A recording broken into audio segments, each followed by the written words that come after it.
नमस्कार दोस्तों। जैसा कि आप जानते हो कि एलजी के सेट के अंदर एक कॉमन सा फॉल्ट आपको देखने को मिलता है कि कभी भी वो एक टाइम ब्लिंक में मारता है। जब आप एडाप्टर लगाओगे या पावर बोर्ड वाला सर्किट आपका रहेगा तो जैसे ही आप एडाप्टर इन करोगे वैसे ही वो एक टाइम ब्लिंक मार के चला जाता है। वो इतना कम समय में मारता है, कभी कभी आपको मालूम भी नहीं पड़ता है कि ब्लिंक मारा है या नहीं मारा है। ठीक है, तो इसीलिए हम सबसे पहले मैकेनिक को या कस्टमर बोलते हैं कि तुम्हारा टीवी जो है एडाप्टर लगाते ही वन टाइम ब्लिंक मारता है क्या, एक बार लाइट आके जाता है या नहीं आता है। ठीक है, अगर कस्टमर बोल देता है कि हाँ भाई जाता है, तो वन टाइम ब्लिंक में इसके अंदर फॉल्ट जो होता है वो दो तरीके से आता है। ठीक है, पहला ये आता है कि इसका जो सिस्टम आईसी है वो फेलियर है। इसका जो सिस्टम आईसी है फेलियर हो तो इसका फॉल्ट क्या क्या आएगा, जैसे स्टैंड बाई एलईडी कंटिन्यूस बना रहेगा, नो साउंड का फॉल्ट भी इसकी वजह से आता है।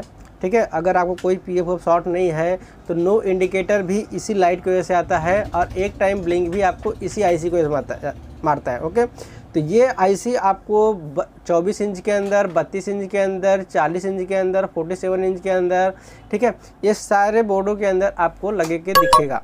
ठीक है, तो अगर आपको कंफर्म करना है कि भाई वन टाइम का जो ब्लिंक है वो सिस्टम आईसी की वजह से है या किसी और की वजह से है, वैसे कंडीशन में, या आप जैसे कि आप वन टाइम ब्लिंक मारा है, ठीक है, आप सोचोगे कि सॉफ्टवेयर का दिक्कत है, तो सॉफ्टवेयर के बाजू में ही यहाँ पर आईसी लगी हुई है। अगर आप इसको प्रोग्राम करोगे तो एक बार वो चालू होके फिर से वो बंद हो जाएगा। ठीक है, लेकिन बात ये सॉफ्टवेयर के आईसी से नहीं होता है।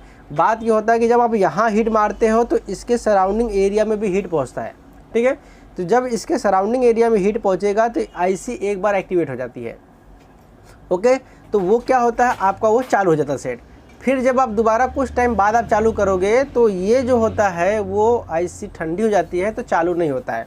दूसरा एक क्या फॉल्ट आता है इसके अंदर, दूसरा मतलब किसकी वजह से आएगा कि जैसे ही आप इसका जो रैम की सप्लाई होती है, इंटरनल जो इसका रैम होता है वो फेलियर की वजह से होता है। लेकिन अगर आपका यहाँ पर देखिए तो ये रैम की सप्लाई 1.8 वोल्ट बनाने के लिए यहाँ पर एक रेगुलेटर लगा हुआ है। अगर वो रेगुलेटर भी आपका, ये रेगुलेटर भी आपका अगर फेल होता है तो भी वैसा दिक्कत आता है। मतलब कि यहाँ पर देखिए एक मॉसफेट लगाया हुआ है 3 लेग का, वो 3 लेग को मॉसफेट को ऑपरेट करने के लिए यहाँ पर एक छोटा सा और ट्रांजिस्टर लगाया हुआ है। तो ये ट्रांजिस्टर जब ऑन होगा तो इसके पिन नंबर 1 गेट का जो वोल्टेज है उसको डाउन पे पुल करेगा, मतलब नीचे करेगा, जिससे कि यहाँ पर पड़ा हुआ जो वोल्टेज है पिन नंबर 3 पे वो पिन नंबर 2 पे आ जाता है, और ये पिन नंबर 2 डायरेक्ट ही इस रेगुलेटर से कनेक्ट होता है।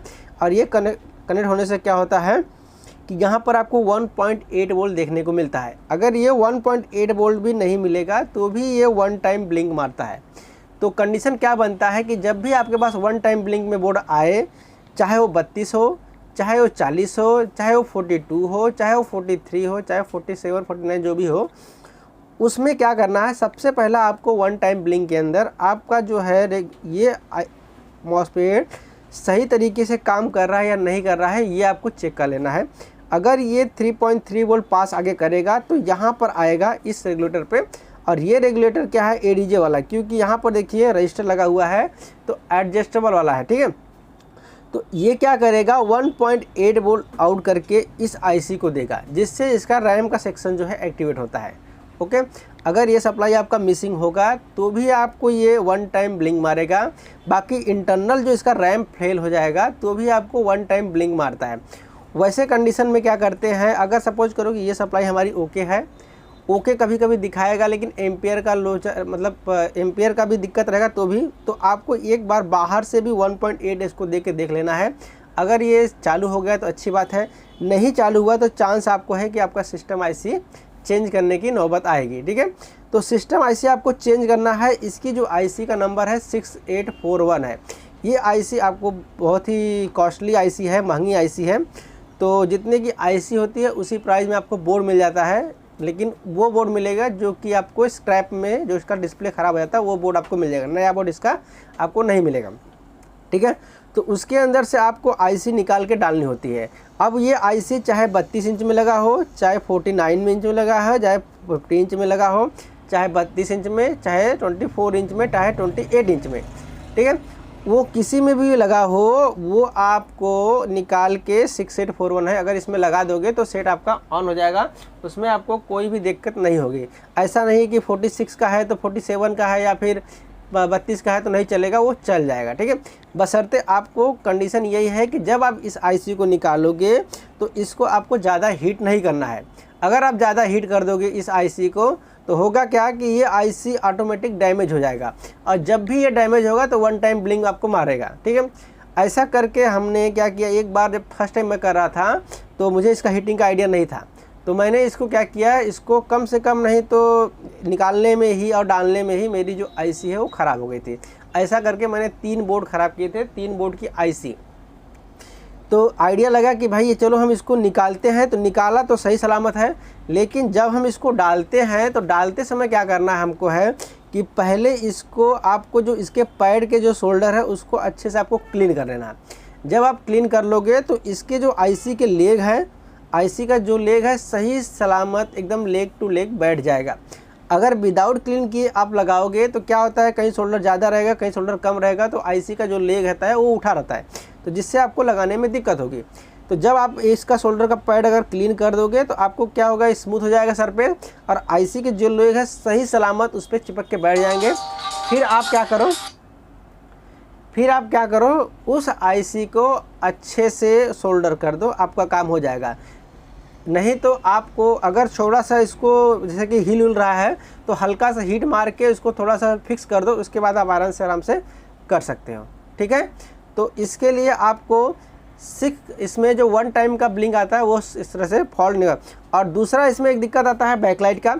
तो बैकलाइट की दिक्कत के अंदर हम लोग कभी कभी फंस जाते हैं। फंस इसलिए जाते हैं क्योंकि यहाँ पर आप देखिए, अगर इसका ड्राइवर हमको लगाना पड़ता है तो हमको ऐसा लगता है कि इसका 2 पिन जो है सप्लाई है और 4 पिन इसका जो है निगेटिव है, ठीक है। आप यहाँ पर देखोगे, आप ध्यान से देखोगे तो ऐसे ही आपको लगेगा कि इसका जो है 2 पिन जो होता है वो सप्लाई है और 4 पिन इसका ग्राउंड है, लेकिन ऐसा नहीं है।